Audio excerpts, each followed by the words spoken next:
അടുത്ത രസകരമായ കാര്യം, സിവിൽ സർവീസ് പരീക്ഷ ജയിക്കുക എന്നത് എനിക്ക് വലിയ സ്വപ്നമായിരുന്നു. എൻ്റെ മകൻ സിവിൽ സർവീസ് എഴുതണമെന്ന്. പക്ഷെ അവൻ അങ്ങനെ ഹാർഡ് വർക്ക് ചെയ്യാനൊന്നും വയ്യാന്ന് എൻ്റെ കൂടെ തുറന്ന് പറഞ്ഞു. വലിയ കടമ്പയാണ് ഇന്ത്യയിൽ സിവിൽ സർവീസ് എഴുതിയെടുത്ത് ജയിക്കുക എന്നൊക്കെ പറഞ്ഞാൽ. നമ്മുടെ ഒരു മലയാളി കൊച്ച് 160ാമത്തെ റാങ്കോ 240ാമത്തെ റാങ്ക് എന്നൊക്കെ വാങ്ങിച്ചുള്ളതെന്ന് പറയുമ്പോൾ നമ്മൾ ചിലപ്പോൾ വിചാരിക്കും, 240 അല്ലേ എന്ന്. 240ാമത്തെ റാങ്കൊക്കെ വാങ്ങിക്കാൻ പെടുന്ന കഷ്ടപ്പാട്, ട്രെയിനിങ്ങും ഏറ്റെടുത്ത അവിടെ നിന്ന് ലഭിക്കുന്ന പഠനങ്ങളും ഏറ്റെടുക്കുന്ന ജോലിയുടെ ഭാരങ്ങളും അവരുടെ ഡ്രസ് കോഡും എവിടെ ചെന്നാലും പിന്നാലെ നടക്കാൻ നിയമപാലകർ അടക്കമുള്ള സംഘവും എല്ലാം കൂടി പതിയെ ഇവരെ ഒരു മസിൽ പിടുത്തക്കാരനാക്കി മാറ്റുമെന്നാണ് എനിക്ക് തോന്നിയിട്ടുള്ളത്.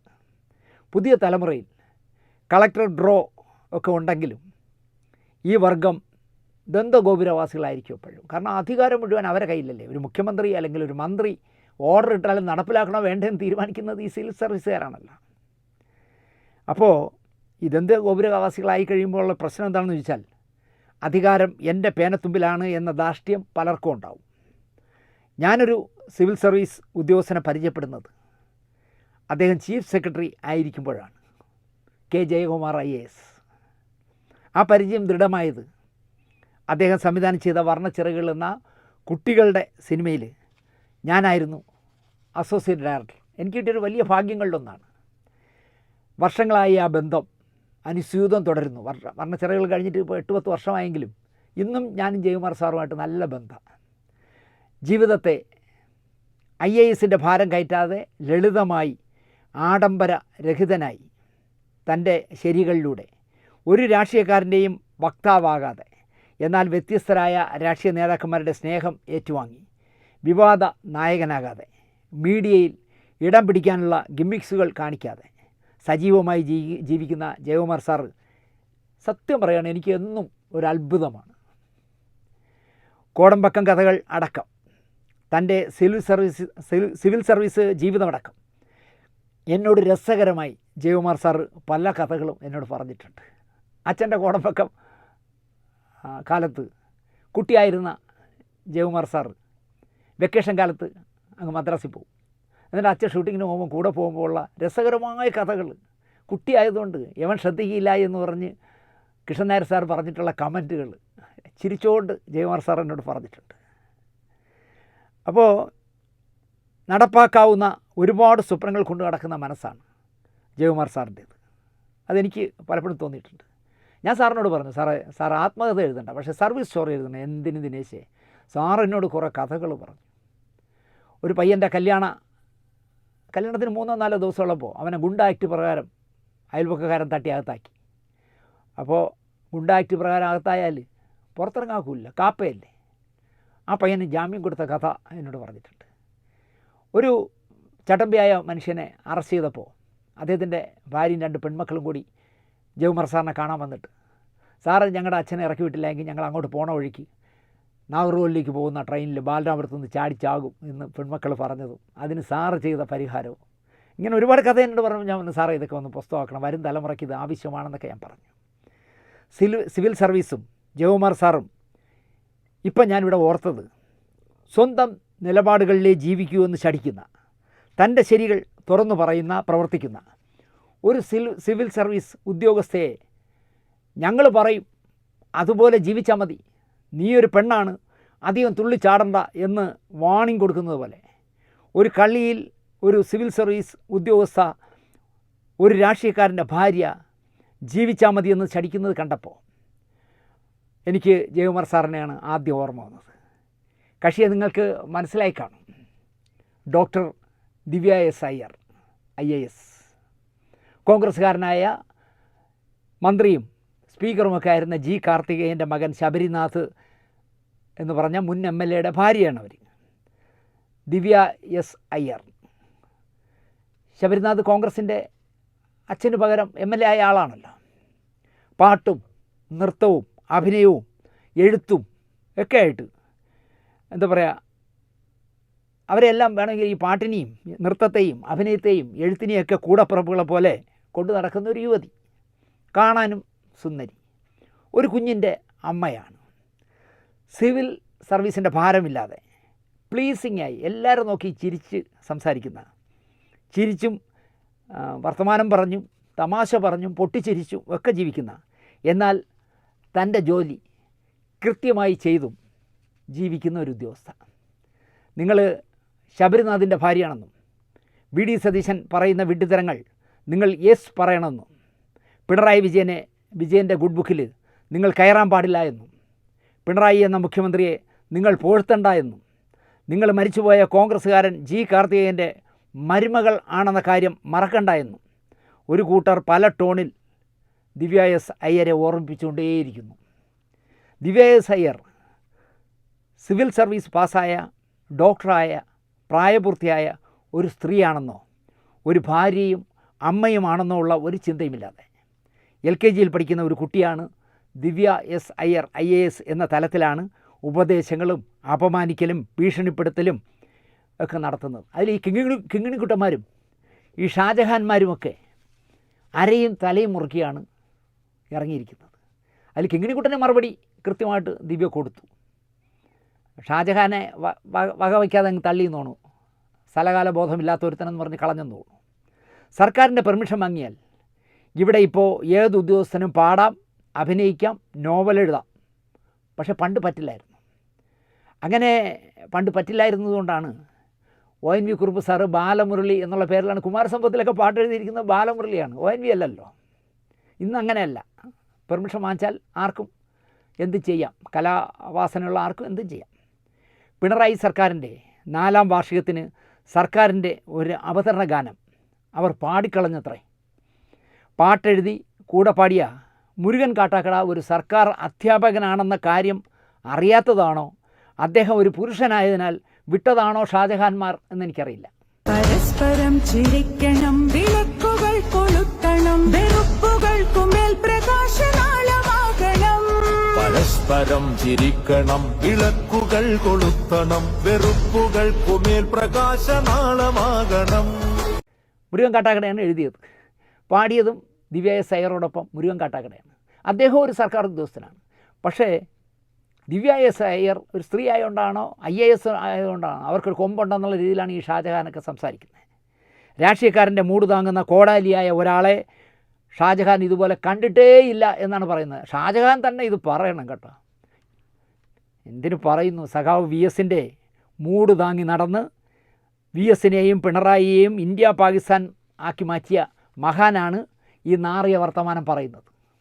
ആലോചിച്ച് നോക്കൂ.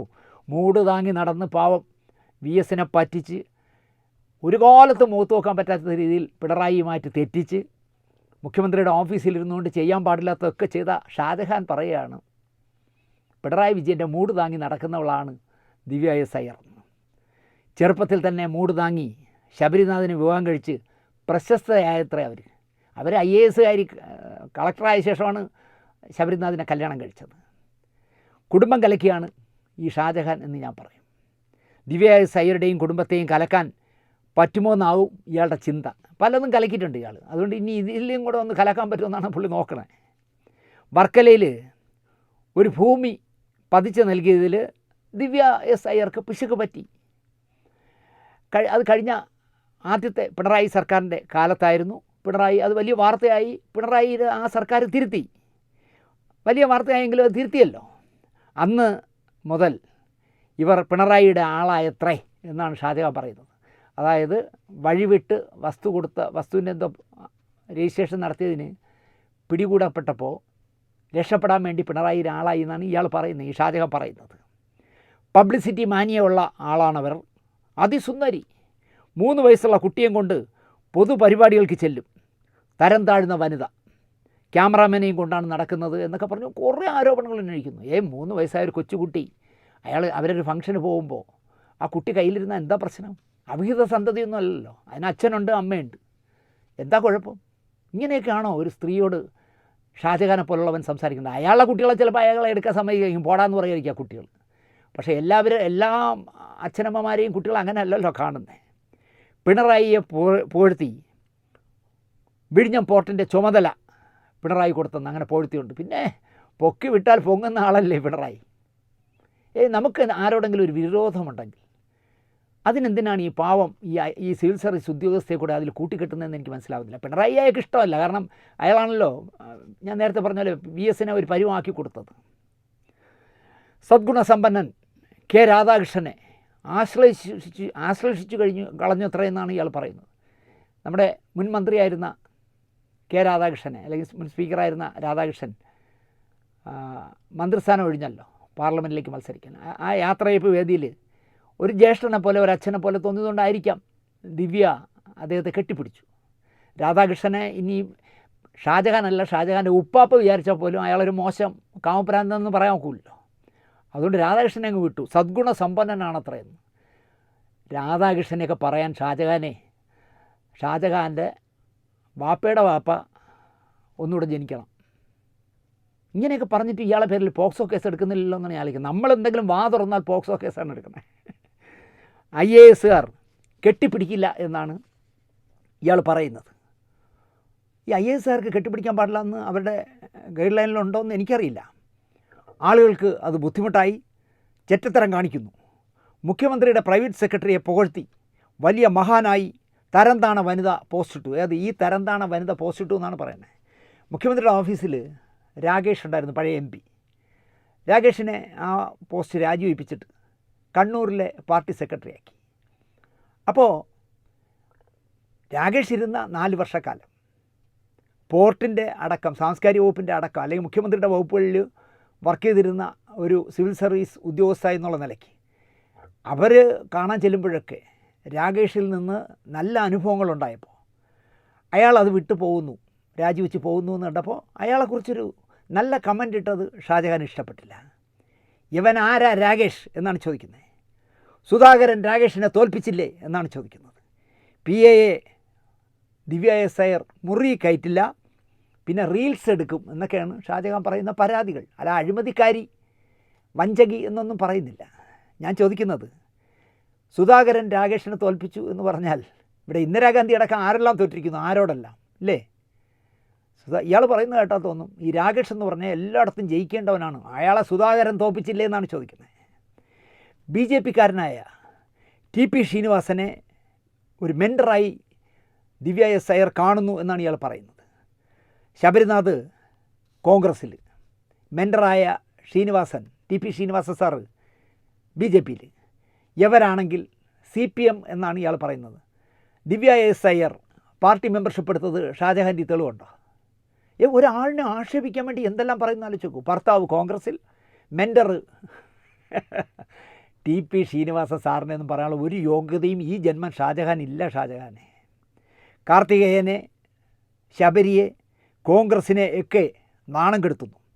ചർച്ച ചെയ്യാൻ പറ്റാത്ത പല കഥകളും കേൾക്കുന്നു. CPMൻ്റെ കോടാലിയാണിവർ. തരംതാണ പബ്ലിസിറ്റി മോങ്കറാണ്. രാജിവെച്ച് CPMൽ ചേര് എന്നാണ് പറയുന്നത്. ഇയാൾ ആരെന്ന് അത് പറയാൻ, താൻ ആരുവാ എന്ന് ജഗതി ചോദിച്ച പോലെ ഇയാൾ ആര് പറയാൻ അവർ സിവിൽ സർവീസ് രാജിവെച്ചിട്ട് CPMൽ ചേരണമെന്ന്? ചേർന്നാൽ താൻ എന്ത് ചെയ്യും? ചേരയ്ക്കുമോ? എന്തൊക്കെ തെമ്മാടിത്തനം പറയുന്നു നിങ്ങൾ ആലോചിക്കൂ. ഷാജഹാൻ എന്ന ആർക്കും വേണ്ടാത്ത മഹാൻ ദിവ്യ S അയ്യരെ പറയുന്നതാണിതൊക്കെ. അവരിതൊന്നും ശ്രദ്ധിച്ചില്ല എങ്കിലും വനിതാ കമ്മീഷൻ ഇതൊന്നും കാണുന്നില്ലേ, ഒന്നും പറയാനില്ലേ എന്നാണ് എനിക്ക് ചോദിക്കാനുള്ളത്. CPMൽ KR ഗൗരിയമ്മയും അവരുടെ ഭർത്താവ് TV തോമസ് CPIയിലും പ്രവർത്തിച്ച നാടാണ് കേരളം. CPM പുറത്താക്കിയ സഖാവ് ME രാഘവൻ്റെ മകൻ ME നികേഷ് കുമാർ CPMൽ പ്രവർത്തിക്കുന്ന കാലമാണ് കേരളം അല്ലേ? TP ശ്രീനിവാസൻ ഇന്ത്യൻ ഫോറസ്റ്റ് സർവീസിൽ IFSകാരനാണ്. ഇന്ത്യൻ ഹൈക്കമ്മീഷണറായി വിവിധ രാജ്യങ്ങളിൽ അദ്ദേഹം സേവനം അനുഷ്ഠിച്ചു. UN വർക്ക് ചെയ്തു.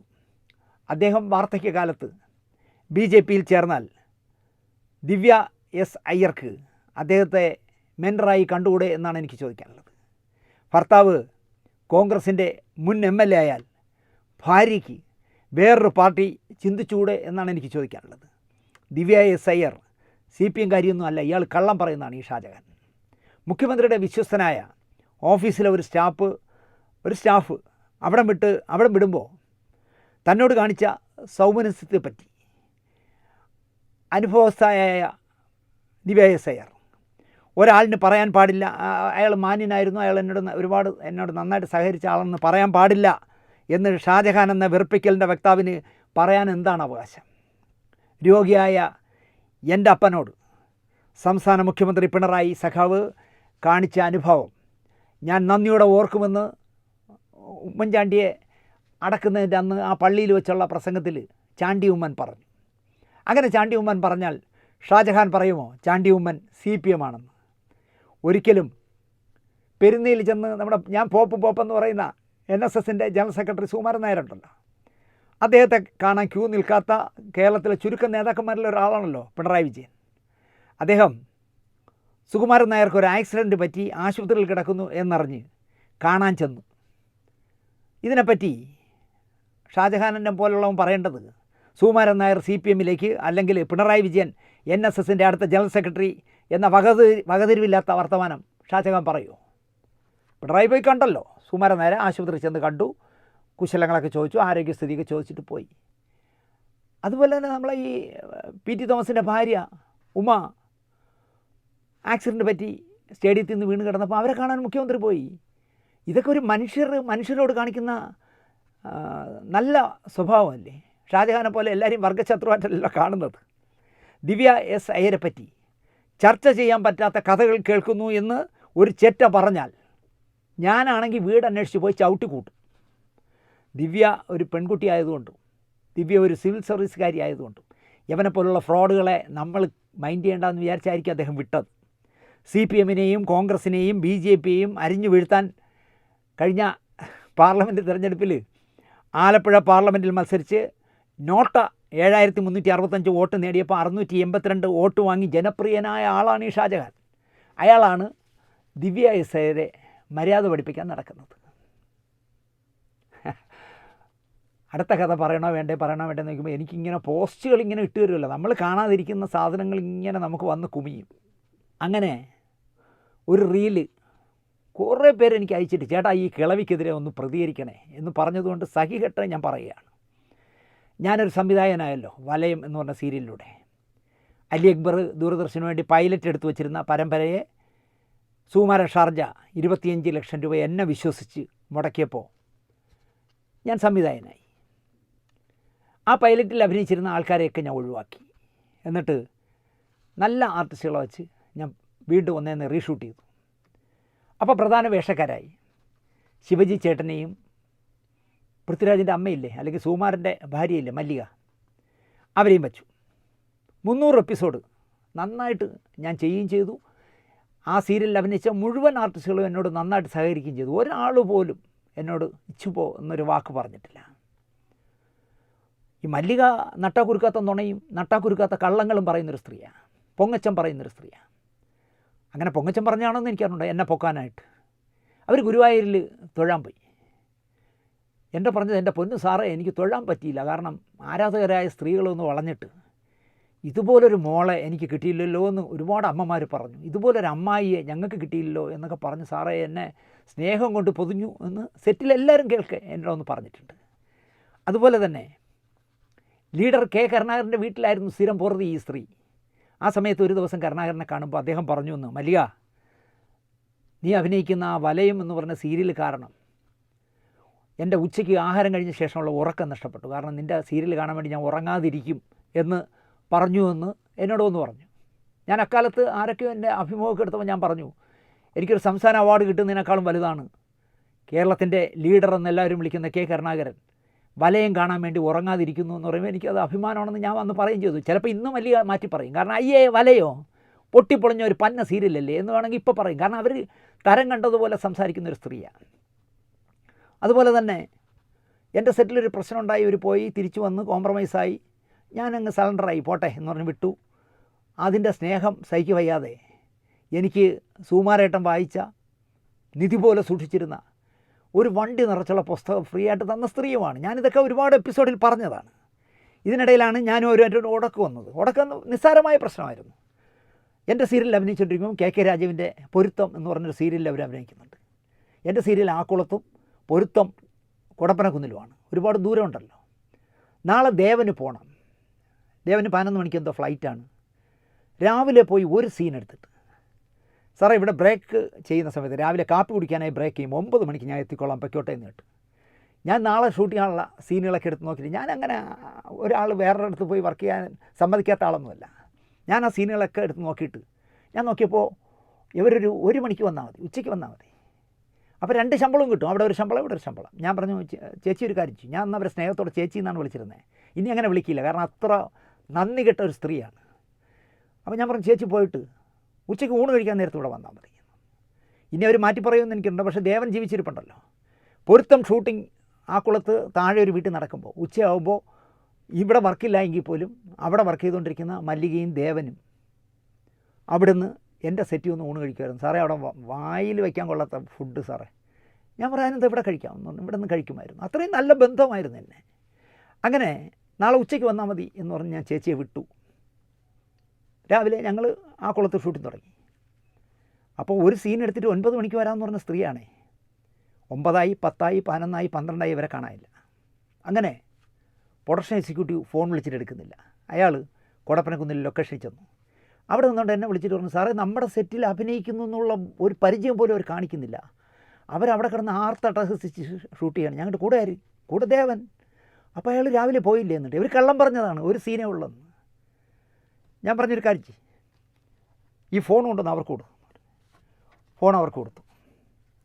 ആ സാറേ, പിന്നെ ഇവിടെ വന്നപ്പോഴാണ് സാറേ അറിയുന്നത്, ഒരു സീനെന്നാണ് പറഞ്ഞത്, പക്ഷേ വന്നപ്പോഴാണ് 2 സീനൂടെ ഉണ്ടെന്ന് പറയുന്നത് സാറേ. ഞാൻ പറഞ്ഞു, ചേച്ചി എനിക്ക് 3.5 വയസ്സ് വരെ ഒരാളെ അച്ഛാന്ന് വിളിക്കാനുള്ള ഭാഗ്യം കിട്ടിയുള്ളൂ. ഇടിവെട്ടേറ്റ് ഒരു തുലാമാസത്തിൽ എൻ്റെ അച്ഛൻ മരിച്ചുപോയി. ഞാൻ പിന്നെ ആരെയും അച്ഛാന്ന് വിളിച്ചിട്ടില്ല. വാക്കിന് സ്ഥിരതയുള്ളവരോടാണ് ഞാൻ ബഹുമാനം കാണിക്കാറ്, അടുക്കാറ്. നിങ്ങൾ ഈ കാണിച്ചത് തെമ്മാടിത്തരമാണ്. 9 മണിക്ക് വരാമെന്ന് പറഞ്ഞാൽ നിങ്ങളെ ഞാൻ 1 മണിക്ക് വന്നാൽ മതി എന്ന് പറഞ്ഞാണ്. നിങ്ങൾ പക്ഷേ മോശത്തരം കാണിച്ചു. സംസാരിച്ച് തെറ്റി. ഒരു ഘട്ടം കഴിഞ്ഞപ്പോൾ അവരെന്നോട് പറഞ്ഞു, സാർ സൂക്ഷിച്ച് സംസാരിക്കണം, ഞാൻ മലയാള സിനിമയിലെ സൂപ്പർ സ്റ്റാറായിരുന്ന സുകുമാരൻ്റെ ഭാര്യയാണ്. ഞാൻ പറഞ്ഞു, എൻ്റെ പൊന്നു ചേച്ചി, എനിക്ക് സുകുമാരനെക്കാളും ജഗദീഷ് ശിവകുമാറിനാണ് ബഹുമാനം, മറ്റേ വർത്താനം എന്നോട് പറയരുത് എന്ന് പറഞ്ഞ് ഞാൻ ഫോൺ കട്ട് ചെയ്തു. ഞാൻ എൻ്റെ നിർമ്മാതാവും ക്യാമറാമാനുമായ ആളിനോട് പറഞ്ഞു, എന്ത് ചെയ്യാം, കാരണം ഇവർ വരാതെ ഇനി സീനില്ല. അപ്പം നാളെയും കൂടെ നമ്മുടെ വർക്കുണ്ട്. നോക്കുമ്പോൾ ഞങ്ങളിലൊരു 10-20 എപ്പിസോഡ് കയ്യിലുണ്ട്. അപ്പോൾ അവൻ പറഞ്ഞു, ദിനേശ് ഒരു കാര്യം ചെയ്യാം, നമുക്ക് പാക്കപ്പ് ചെയ്യാം എന്ന് പറഞ്ഞു. കാരണം ഇന്ന് സീനില്ല. അപ്പം ഞാൻ പറഞ്ഞു, പാക്കപ്പ് ചെയ്യണമെങ്കിൽ ഷെഡ്യൂൾ അങ്ങ് ബാക്ക് ചെയ്യാം, നാളെയും വയ്ക്കണ്ട, നമ്മൾ ഒരുപാട് സീനുണ്ടല്ലോ. അങ്ങനെ ഞങ്ങൾ ആ ഷെഡ്യൂൾ ബ്രേക്ക് ചെയ്തു. ഇവരവിടെ 5 മണി വരെ എന്തോ അഭിനയിച്ചിട്ട് സ്വന്തം കാറിലാണല്ലോ പറഞ്ഞത്, അത് കൊടുത്തുകൊണ്ട് നേരെ ആക്കുളത്ത് വന്നപ്പം ആട് കിടന്നിടത്ത് പൂട പോലുമില്ല. ഞങ്ങൾ പാക്ക് ചെയ്ത് പോയി ഉച്ചയ്ക്ക്. അത് അവർക്കൊരു ഷോക്കായി. കാരണം അയ്യോ ഞാനില്ലാത്തതുകൊണ്ട് പാക്ക് ചെയ്ത് പോയല്ലോ. ഇവർ വിചാരിച്ചു അവരുടെ ഡേറ്റ് നാളെയും വാങ്ങിച്ചേക്കല്ലേ, നാളെ രാവിലെ വരുമ്പോൾ സംസാരിക്കാമെന്ന് വിചാരിച്ചു. പക്ഷേ നാളെ ഒരു കുഞ്ഞനും വിളിച്ചില്ല അവരെ. ഒരു 10-15 ദിവസമായിട്ട് വിളിക്കാതായപ്പോൾ അവർക്കൊരു സംശയം വന്നു. ഒരു പ്രൊഡക്ഷൻ എക്സിക്യൂട്ടീവിനെ വിളിച്ചു, അജി മേഡലിനെ. എനിക്ക് പ്രശ്നങ്ങളൊന്നുമില്ല കേട്ടോ, എന്നോട് വളരെ മോശമായാണ് ദിനേശ് സംവിധായകൻ സംസാരിച്ചത്. എന്നോട് ഒന്ന് മാപ്പ് പറഞ്ഞാൽ ഞാൻ ഇനി വരാം. അപ്പോൾ അയാൾ എന്നോട് പറഞ്ഞു. ഞാൻ പറഞ്ഞ്, ഈ സീരിയൽ നിർത്തുകയോ അല്ലെങ്കിൽ ഈ സീരിയൽ എന്നെ പുറത്താക്കിയാലും ഞാൻ മാപ്പൊന്നും ഇവളുടെ ഒന്നും പറയില്ല എന്ന് പറഞ്ഞു. അപ്പോൾ അതിൻ്റെ പ്രൊഡ്യൂസർ എന്നോട് പറഞ്ഞു, ദിനേശ് മാപ്പൊന്നും പറയണ്ട കേട്ടോ, എങ്കിൽ അവരെ മാറ്റാൻ നോക്ക്. നമ്മളങ്ങ് വിട്ടു. അടുത്ത ഷെഡ്യൂൾ തുടങ്ങാറായി. ഇവർ വീണ്ടും അജി മേഡലിനെ വിളിക്കുന്നു. ഇവരെല്ലാം ജീവിച്ചിരിപ്പുണ്ട്, നിങ്ങൾ ആരെങ്കിലും എവിടെയെങ്കിലും വെച്ച് കാണുമ്പോൾ ചോദിച്ചു നോക്കൂ. അജി മേഡലിനെ വിളിച്ചവൻ പറഞ്ഞു, അത് അവർ നിങ്ങളെ മാറ്റാൻ എന്തോ ഒരു ശ്രമത്തിലാണ്. അല്ല എനിക്ക് പ്രശ്നങ്ങളൊന്നുമില്ല കേട്ടോ, നിങ്ങൾ അടുത്ത ഷെഡ്യൂൾ തുടങ്ങുമ്പോൾ എന്നാണെന്ന് പറഞ്ഞാൽ ഞാൻ വരാം എന്ന് പറഞ്ഞു.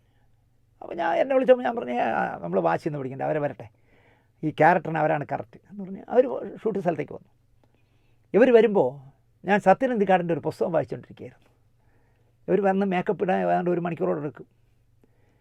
അപ്പോൾ ഇവർ നേരെ എൻ്റെ അടുത്ത് വന്നു, സാറേ എന്ന് വിളിച്ച് എൻ്റെ അടുത്ത് വന്ന് പുസ്തകം വായിച്ചൊക്കെ നോക്കിയിട്ട്, സാർ വായിക്കൂ എന്നിട്ട്. ഞാൻ പറഞ്ഞു, പുസ്തകം വായനയും CD-യിൽ പാട്ട് കേൾക്കലുമാണ് എൻ്റെ വീക്ക്നെസ്.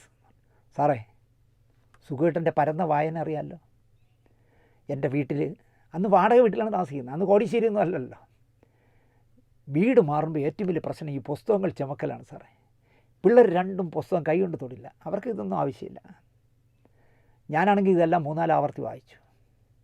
ഈ പുസ്തകങ്ങൾ ഞാൻ തന്നാൽ സാറ് വാങ്ങിക്കുമോ എന്നിട്ട്. ഞാൻ പറഞ്ഞു, 2 കൈ നീട്ടി വാങ്ങിക്കും എന്ന് പറഞ്ഞു. അപ്പോൾ കഴിഞ്ഞ ഷെഡ്യൂളിൽ കാണിച്ച തെമ്മാടത്തരമൊക്കെ ഞാൻ മറന്നു. അന്ന് ഷൂട്ട് ചെയ്യുമ്പോൾ സത്യത്തിൽ എനിക്ക് ഷൂട്ടിംഗ് അല്ല, ഈ പുസ്തകം കൊണ്ടുപോകാനുള്ള ടെൻഡൻസി ആയിരുന്നു. അപ്പോൾ സാറ് സൗകര്യമുള്ള ഒരു ദിവസം വീട്ടിൽ വന്നാൽ മതി എന്ന് പറഞ്ഞു. ഞാനന്ന് 7 മണി 8 മണിക്കോ ഷൂട്ടിംഗ് തീർത്തു. അന്ന് ഈ കോളിസൊക്കെ വരുമ്പോൾ ഉള്ള ഒരു വണ്ടിയാണ് ടാറ്റ സുമോ, ഒരു വണ്ടിയുമായിട്ട് നേരെ വഴുതിക്കാട് ഒരു വീട്ടിൽ ചെന്നു. അയ്യോ സാർ ഇന്ന് തന്നെ വന്നാന്നിട്ട് ഞാൻ പറഞ്ഞു പുസ്തകം എന്ന് പറഞ്ഞാൽ എൻ്റെ ഒരു കുഴപ്പം ഇതാണെന്ന് പറഞ്ഞു. വണ്ടി തിരിച്ചുകൊണ്ട് നിർത്തിയപ്പോൾ ഇവരും 3 വീട്ടിലെ ജോലിക്കാരും ഇവരും കൂടി ചേർന്ന് ആ സുമോ മുഴുവൻ എനിക്കും ഡ്രൈവർക്കും ഇരിക്കാനുള്ള സ്ഥലം ഒഴിച്ച് ബാക്കി മുഴുവൻ സ്ഥലത്തും ഈ പുസ്തകങ്ങൾ കയറ്റി വിട്ടു. ഞാൻ കൊണ്ടങ്ങ് പോവുകയും ചെയ്തു. അത്രയും നല്ല ബന്ധമായിരുന്നു. അതിനുശേഷമാണ് ഞാൻ ചില്ലുവിളക്ക് ചെയ്യുമ്പോൾ ലെനയായിരുന്നു നായിക. ലെനയോട് ഞാൻ പൈലറ്റ് എടുക്കുമ്പോൾ തന്നെ പറഞ്ഞു, ലെന സൂര്യ ടി വിയിലാണ് ഈ സീരിയൽ വരുന്നത്, തുടങ്ങാൻ നമ്മൾ മിനിമം 3 മാസം എടുക്കും. അപ്പോൾ 3 മാസം കഴിഞ്ഞേ എടുക്കുകയുള്ളൂ. ഇപ്പോൾ പൈലറ്റ് ഷൂട്ട് ചെയ്യുന്നതേ ഉള്ളൂ 5 എപ്പിസോഡ്.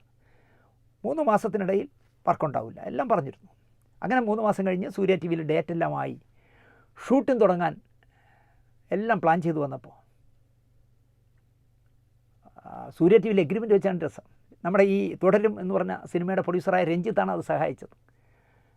എന്നെ ഒരു ബുധനാഴ്ച മദ്രാസിൽ ചെല്ലാൻ പറയുന്നു. വയനാട്ടുകാരനായ ചൊവ്വാഴ്ചയാണ് പറയുന്നത്. വയനാട്ടുകാരനായ എൻ്റെ നിർമ്മാതാവിനെ വരാൻ പറഞ്ഞു. ഞാനും നിർമ്മാതാവും കൂടി തിരുവനന്തപുരം എയർപോർട്ടിൽ നിന്ന് പറക്കുന്നു മദ്രാസിലേക്ക്. നേരെ ഓഫീസിൽ ചെല്ലുന്നു. രഞ്ജിത്ത് അവിടെയുണ്ട്. കമൻ സാറുമായിട്ട് സംസാരിക്കുന്നു. ഇന്ന് ബുധനാഴ്ച, നമുക്ക് തിങ്കളാഴ്ച ഇത് സംപ്രേഷണം തുടങ്ങാമെന്ന് ചോദിച്ചു. ഞാൻ ഒന്ന് ആളിപ്പോയി. കാരണം 5 എപ്പിസോഡേ കയ്യിലുള്ളൂ. ഇന്ന് ബുധനാഴ്ച, വ്യാഴം, വെള്ളി, ശനി, ഞായർ 4 ദിവസമേ ഉള്ളൂ. 5ാമത്തെ ദിവസം സംപ്രേഷണം ചെയ്യാമെന്നാണ് ചോദിക്കുന്നത്. ഞാൻ പറഞ്ഞു സാർ എൻ്റെ 5 എപ്പിസോഡേ ഉള്ളൂ. അത് കുഴപ്പമില്ല, നിങ്ങൾ ഷൂട്ട് ചെയ്യാൻ പറ്റുമെങ്കിൽ നമുക്ക് തിങ്കളാഴ്ച തുടങ്ങാം, ഇല്ലെങ്കിൽ നിങ്ങളൊരു 3 മാസം കൂടെ വെയിറ്റ് ചെയ്യേണ്ടി വരും, കാരണം അടുത്ത ഒരു സ്ലോട്ട് ഒഴിയണം. ഞാൻ 5 മിനിറ്റ് ചോദിച്ചു, പുറത്തിറങ്ങി നിർമ്മാതാവിനോട് കാര്യങ്ങളൊക്കെ ചോദിച്ചു. തിരുവനന്തപുരത്ത് വിളിച്ച് സ്ക്രിപ്റ്റ് റൈറ്ററോട് കാര്യങ്ങളൊക്കെ ചോദിച്ചു. പ്രൊഡക്ഷൻ എക്സിക്യൂട്ടീവ് റോഷൻ ചിറ്റൂരാണ്. റോഷനോട് ചോദിച്ചു, നമുക്ക് ചെയ്യാൻ ചേട്ടാ എന്ന് പറഞ്ഞു. ഞാൻ തിരിച്ച് കയറിച്ചെന്ന് പറഞ്ഞു, തുടങ്ങാം സാർ, തിങ്കളാഴ്ച തുടങ്ങാമെന്ന്. അപ്പോൾ എഗ്രിമെൻറ്റ് വെച്ച് ചെക്ക് വാങ്ങിച്ചു. അങ്ങനെ ഷൂട്ടിംഗ് തുടങ്ങി. ലെനയെ അറിയിച്ച് ലെന വന്ന് ഷൂട്ട് ചെയ്യാൻ വന്നതിൻ്റെ അന്ന് എൻ്റെ എന്ന് പറയുന്നത്, സാറേ ഒരു അപകടം പറ്റി. ഞങ്ങൾക്ക് എന്തേ, എനിക്ക് 1 ലക്ഷം രൂപ അഡ്വാൻസ് തന്നിട്ട് നടി മല്ലിക ഒരു സീരിയലിലേക്ക് വിളിച്ചിരുന്നു. അവർ പ്രൊഡ്യൂസ് ചെയ്യുന്നതാണ്, പക്ഷേ പൈസ ഗൾഫിലുള്ള ആരാണ് മുടക്കണേ. ഇവരിൽ 10 പൈസയില്ല, 9 പൈസയില്ല. അത് പക്ഷേ പറഞ്ഞ് പോയി സാർ. ഇപ്പോൾ അവർ പറയുന്നത് അടുത്ത തിങ്കളാഴ്ച പോകണമെന്നാണ് പറയണേ. ഞാൻ പറഞ്ഞു അതങ്ങനെ പോകും, നമ്മുടെ തുടങ്ങുകയാണ്, സംപ്രേഷണം തുടങ്ങുകയാണ്. സാറേ ഞാൻ എന്ത് ചെയ്യാൻ എന്നൊക്കെ പറഞ്ഞു. സാറ് പറഞ്ഞതല്ലേ, ഞാൻ പറഞ്ഞു ഞാൻ 3 മാസത്തെ സമയം തന്നേയില്ലേ. അതെ, അവരന്നൊന്നും ചെയ്തില്ല സാർ എന്ന് പറഞ്ഞു. ഇങ്ങനെ പ്രശ്നങ്ങളുടെ പ്രശ്നം. ലെന ഭയങ്കര ടെൻഷനിൽ. ലെന അങ്ങനെയൊന്നും ഡേറ്റ് തെറ്റിക്കുന്ന ഒരാളല്ല. അവസാനം ഞാൻ ഒരു തീരുമാനം എടുത്തു, 15 ദിവസം ഇവിടെ വർക്ക് ചെയ്യും, എന്നിട്ട് അങ്ങോട്ട് പോകാനുള്ള ഫ്ലൈറ്റ് ടിക്കറ്റ് ഞാൻ തരാം. അവിടെ പോയി 15 ദിവസം വർക്ക് ചെയ്തിട്ട് അവരുടെ ഫ്ലൈറ്റ് ടിക്കറ്റിൽ തിരിച്ചു വരണം. അന്നൊരു ഹരികുമാരൻ തമ്പി എന്നൊരാളുണ്ടായിരുന്നു, ഒരു നടൻ. അയാൾ മരിച്ചു. അയാളാണ് ഇതിൻ്റെ കൺട്രോളർ.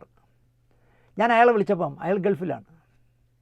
അയാൾ പറഞ്ഞു, ഒരു കാരണവശാലും ലെന വന്നാൽ ഞങ്ങളുടെ സീരിയലിൻ്റെ മൊത്തം ഷൂട്ട് ചെയ്യാതെ വിടില്ല എന്ന് പറഞ്ഞു. 2-3 മാസം കഴിഞ്ഞ് വിടുള്ളൂ. ഞാൻ ഹരികുമാരൻ തമ്പിയോട് പറഞ്ഞു, ഇത്ര മണ്ടനാണോ നിങ്ങൾ? ലെന ഇപ്പോൾ കേരളത്തിലല്ലേ നിൽക്കണേ, ഞാനിവിടുന്ന് കയറ്റി വിട്ടാലേ ലെന അങ്ങ് വരുള്ളൂ. അവിടെ കൊണ്ടുവന്ന ശേഷം താൻ ഈ വാക്ക് മാറ്റി പറഞ്ഞെങ്കിൽ കുഴപ്പമില്ലായിരുന്നു. തനിക്ക് ചാള ചെയ്യുമെന്ന് പറഞ്ഞ് ഞാൻ ഫോൺ കട്ട് ചെയ്തു. നിരന്തരമായി എറണാകുളത്താണെന്ന് മല്ലിക താമസിക്കുന്നത്. മല്ലിക നിരന്തരമായി വിളിച്ച് ലെനയെ ഭീഷണിപ്പെടുത്തുന്നു. ലെന ആകെ ടെൻഷനില്ല. ഇന്ന് രാത്രി 8:30-ക്കുള്ള ട്രെയിനിൽ ലെന കയറണം തിരുവനന്തപുരത്ത് നിന്ന്. അത് എറണാകുളത്ത് ചെന്ന് രാത്രി ഒന്ന് ഉറങ്ങി രാവിലെ എണീറ്റ് വെളുപ്പിനുള്ള ഫ്ലൈറ്റിൽ ലെനയും ലെനയുടെ അമ്മയും കൂടെ പോകണം ഇവരെ കൂടെ ദോഹയിൽ. ലെന എന്ത് ചെയ്യണമെന്നറിയാതെ നിൽക്കുകയാണ്. ടിക്കറ്റൊക്കെ കൊണ്ട് എത്തിച്ചിരിക്കുക. ഞാൻ വീണ്ടും സംസാരിക്കുകയാണ്, ഇത് കോംപ്രമൈസ് ചെയ്യാൻ പറ്റുമെന്ന്, നടക്കില്ല.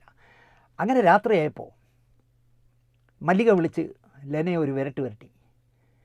കോടിയേരി ബാലകൃഷ്ണനാണ് കേരളത്തിലെ ആഭ്യന്തര വകുപ്പ് മന്ത്രിയെങ്കിൽ നിന്നെ ഞാൻ നാളെ രാവിലെ വെളുപ്പിനുള്ള ഫ്ലൈറ്റിൽ ദോഹയ്ക്ക് കൊണ്ടുപോയിരിക്കും.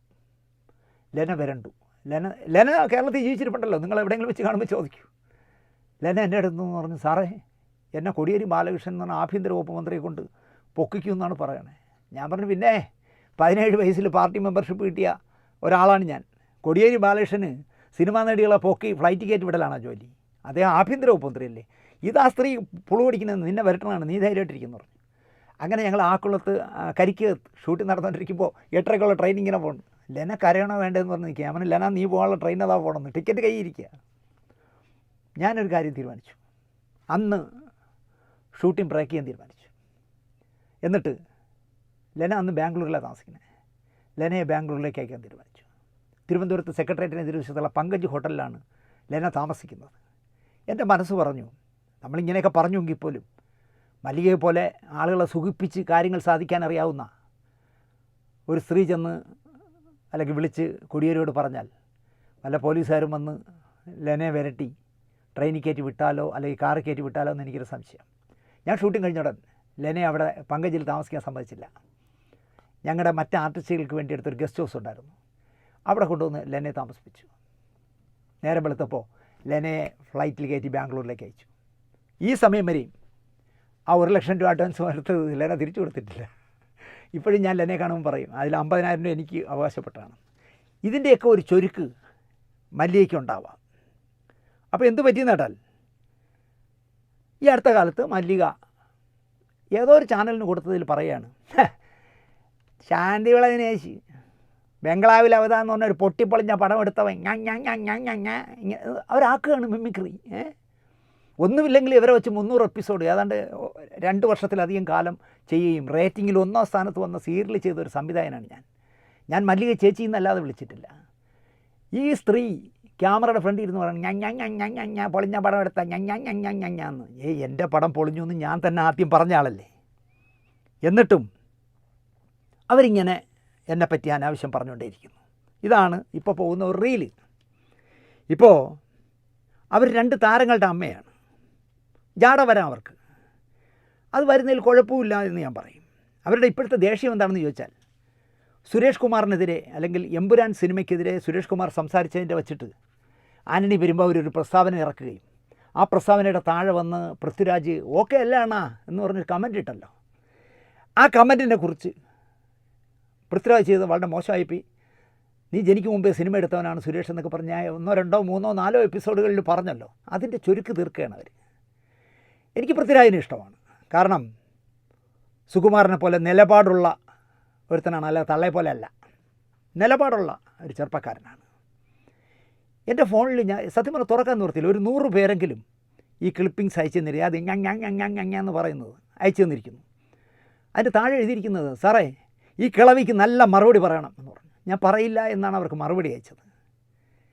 എന്ത് ചെയ്യാൻ പറ്റും? അത് ഞാൻ അയക്കില്ല എന്ന് പറയാൻ കാര്യം എന്താ അറിയോ? എൻ്റെ അമ്മ എന്നെ ജീവിച്ചിരിക്കുമ്പോൾ എന്നോടൊരു കാര്യം പറഞ്ഞിട്ടുണ്ട്. അമ്മ വളരെ ചെറുപ്പത്തിൽ വിധവയായ സ്ത്രീയല്ലേ. അമ്മ എന്നോട് പറയും, താലിയറ്റ ഒരുത്തിയെ നീ നോവിക്കരുത് എന്നെൻ്റെ അമ്മ എന്നെ പഠിപ്പിച്ചിട്ടുണ്ട്. താലിയറ്റ ഒരാളെയും നീ നോവിക്കരുത്. കാരണം അവരെ കണ്ണീരിന് വിലയുള്ളതാണ്, ശപിക്കും.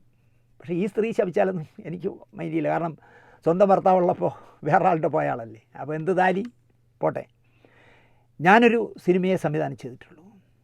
അത് നന്നായി പൊട്ടിയെന്ന് ഞാൻ തന്നെ പറയുമ്പോൾ മല്ലികയുടെ മിമിക്രിക്ക് ഒരു പ്രസക്തി ഇല്ല. മല്ലിക ഞാൻ അപ്പം കാണുന്നവരെ അപ്പ എന്ന് വിളിക്കുന്ന ആളുമല്ല. കരുണാകരൻ ജീവിച്ചിരുന്നപ്പോൾ നേടാനാകുന്നതൊക്കെ നേടിയിട്ട് സ്വന്തം കമ്മ്യൂണിസ്റ്റുകാരനായിരുന്ന ഭർത്താവിന് വരെ KSFDCയുടെ ചെയർമാൻ സ്ഥാനം വാങ്ങിക്കൊടുത്ത ആളാണല്ലോ മല്ലിക. അത് കഴിഞ്ഞിട്ട് കഴിഞ്ഞ പാർലമെൻറ്റ് ഇലക്ഷന് മോഡിയുടെ വ്യക്തിപ്രഭാവത്തിന് വോട്ട് ചെയ്യണം എന്ന് പറഞ്ഞിട്ട് എമ്പുരാൻ ഇറങ്ങിയപ്പോൾ എൻ്റെ പ്രിയപ്പെട്ട സഖാവ് പിണറായി കാണണം എന്ന ലൈനിലുള്ള മല്ലിക എന്നെ കളിയാക്കിയാൽ ഞാനത് വകവയ്ക്കുന്ന ആളൊന്നുമല്ല. കാരണം അവരിതുപോലെ ചാടി എന്തും ചെയ്യും. നാഷണൽ അവാർഡ് ഒപ്പിക്കാനായിട്ടാണ് മോഡിക്ക് പാർലമെൻറ്റിൽ വോട്ട് ചെയ്യണം, നല്ല പുരുഷത്വമുള്ള ഒരു പ്രധാനമന്ത്രി ആവശ്യമുണ്ടെന്നൊക്കെ അവർ അടിച്ചത്. പക്ഷേ നാഷണൽ അവാർഡ് കിട്ടാതെ പോയപ്പോൾ അതിനെ കളഞ്ഞു. അത് കഴിഞ്ഞപ്പോഴാണ് പറഞ്ഞത്, എൻ്റെ പിണറായി സഖാവ് വന്ന് എൻ്റെ മോൻ്റെ എമ്പുരാനൊന്ന് കണ്ടാൽ ഞാൻ സംതൃപ്തയാണ് എന്നൊക്കെ പറഞ്ഞു. എനിക്ക് അവരോട് ദേഷ്യം വരുമ്പോൾ ഒരു രഹസ്യമാണ് ഞാൻ ഈ പറയുന്നത്. അവരെന്ത് വേണമെങ്കിലും എന്നെ കളിയാക്കട്ടെ, പക്ഷേ എനിക്ക് മല്ലികയെക്കുറിച്ച് ആലോചിക്കുമ്പോൾ മല്ലികയെക്കുറിച്ച് എന്തെങ്കിലും ദേഷ്യം വരുമ്പോഴും സന്തോഷം വരുമ്പോഴൊക്കെ ഞാൻ ചെയ്യുന്നത് എന്താണെന്ന് വെച്ചാൽ, വർഷങ്ങൾക്ക് മുമ്പ് ക്യാമറാമാൻ J. വില്യംസ് എടുത്ത ഒരു ഫോട്ടോ ഉണ്ട് നാനയിൽ വന്ന ഒരു ഫുൾ പേജ് ഫോട്ടോ. ഞാൻ ആ ഫോട്ടോ എടുത്ത് ഇതുപോലെ ഞാൻ സൂക്ഷിച്ച് വെച്ചിട്ടുണ്ട്. ആ ഫോട്ടോ എടുത്ത് ഞാനൊരു 2-3 ആവർത്തി നോക്കും. അതെടുത്ത് നോക്കുമ്പോഴേക്കും ഇതല്ലേ മല്ലിക എന്ന് പറഞ്ഞാൽ അങ്ങ് വിടും. എന്നെക്കൂട് കൂടുതൽ പറയിക്കരുത് മല്ലിക, നിങ്ങൾക്ക് പറ്റിയൊരു എതിരാളിയല്ല ഞാൻ. ഒന്നുമില്ലെങ്കിലും തലയെടുപ്പുള്ള 2 ആൺമക്കളുടെ അമ്മയല്ലേ. കുഴിയിലോട്ട് കാല് നീട്ടിയിരിക്കുന്ന പ്രായമായ സ്ഥിതിക്കെങ്കിലും ആളുകളെ അളക്കുന്നത് നിർത്തൂ. നിങ്ങൾക്ക് എന്നെ പറയാനുള്ള ഒരു യോഗ്യതയില്ല മല്ലിക. നിങ്ങളിനി ബംഗ്ലാവിൽ അവധ പൊട്ടിയെന്നോ അല്ലെങ്കിൽ വലയം ഒരു പൊട്ട സീരിയലായിരുന്നോ യവനെ രക്ഷപ്പെടുത്തത് ഞാനാണെന്നോ എന്ത് പുല്ല് പറഞ്ഞാലും ഞാനത് പുല്ല് മാത്രം എന്ന് വിചാരിക്കുന്ന ഒരാളാണ്. ഇതിനി അവരെ എത്ര ചാനലുകൾക്ക് ഇൻ്റർവ്യൂ കൊടുത്താലും ഞാനൊരക്ഷരം മറുപടി പറയില്ല. നേരത്തെ പറഞ്ഞൊരു കമൻറ്റ് തന്നെ ഞാൻ പറയുന്നു. ഞാനിപ്പോൾ ഊഴത്തിലൊക്കെ സുകുമാരൻ്റെ കൂടെ അഭിനയിച്ചിട്ടുണ്ട്, അല്ല അസിസ്റ്റൻ്റ് ഡയറക്ടറായിട്ട് വർക്ക് ചെയ്തിട്ടുണ്ട്. വിറ്റ്നസ് പോലുള്ള സിനിമകളുടെ സെറ്റിൽ പത്രപ്രവർത്തനമായിട്ടും പോയിട്ടുണ്ട്. പക്ഷേ എനിക്ക് സുകുമാരനേക്കാൾ ജഗദീഷ് കുമാറിനെ തന്നെയാണ് ബഹുമാനം. ഇത്രയും മാത്രം പറഞ്ഞുകൊണ്ട് ഈ ആഴ്ചത്തെ സിനിമ വാരഫലം ഇവിടെ അവസാനിപ്പിക്കുന്നു. 50 ചാനലുകൾക്ക് ഇൻ്റർവ്യൂ കൊടുത്ത് മല്ലിക എന്നെപ്പറ്റി ഇനി തെറി പറഞ്ഞാലും ശരി, ഈ വിഷയത്തിൽ ഇനി മറുപടി പറയില്ല. ഇത്രയേ പറയുള്ളൂ. ഇത് ശരിക്കും മനസ്സിലെ വേദനയോടെ പറയുകയാണ്. കാരണം എന്നെ മിമിക്രി കാണിച്ച് കളിയാക്കാനൊന്നും മല്ലിക വളർന്നിട്ടില്ല. ഇനി എത്ര വളർന്നു എന്ന് പറഞ്ഞാലും പൃഥ്വിരാജ് ഇന്ത്യയിലെ ഏറ്റവും വലിയ സംവിധായകനായി മാറിയാലും സൂപ്പർ സ്റ്റാർ അമിതാഭ് ബച്ചനേക്കാളും ഷാരൂഖ് ഖാനേക്കാളും മേളിലായാലും മല്ലികയ്ക്ക് എന്നെ കളിയാക്കാനുള്ള യാതൊരു യോഗ്യതയുമില്ല എന്ന് പറഞ്ഞുകൊണ്ട് ഈ എപ്പിസോഡ് ഇവിടെ അവസാനിപ്പിക്കുന്നു. നന്ദി, നമസ്കാരം.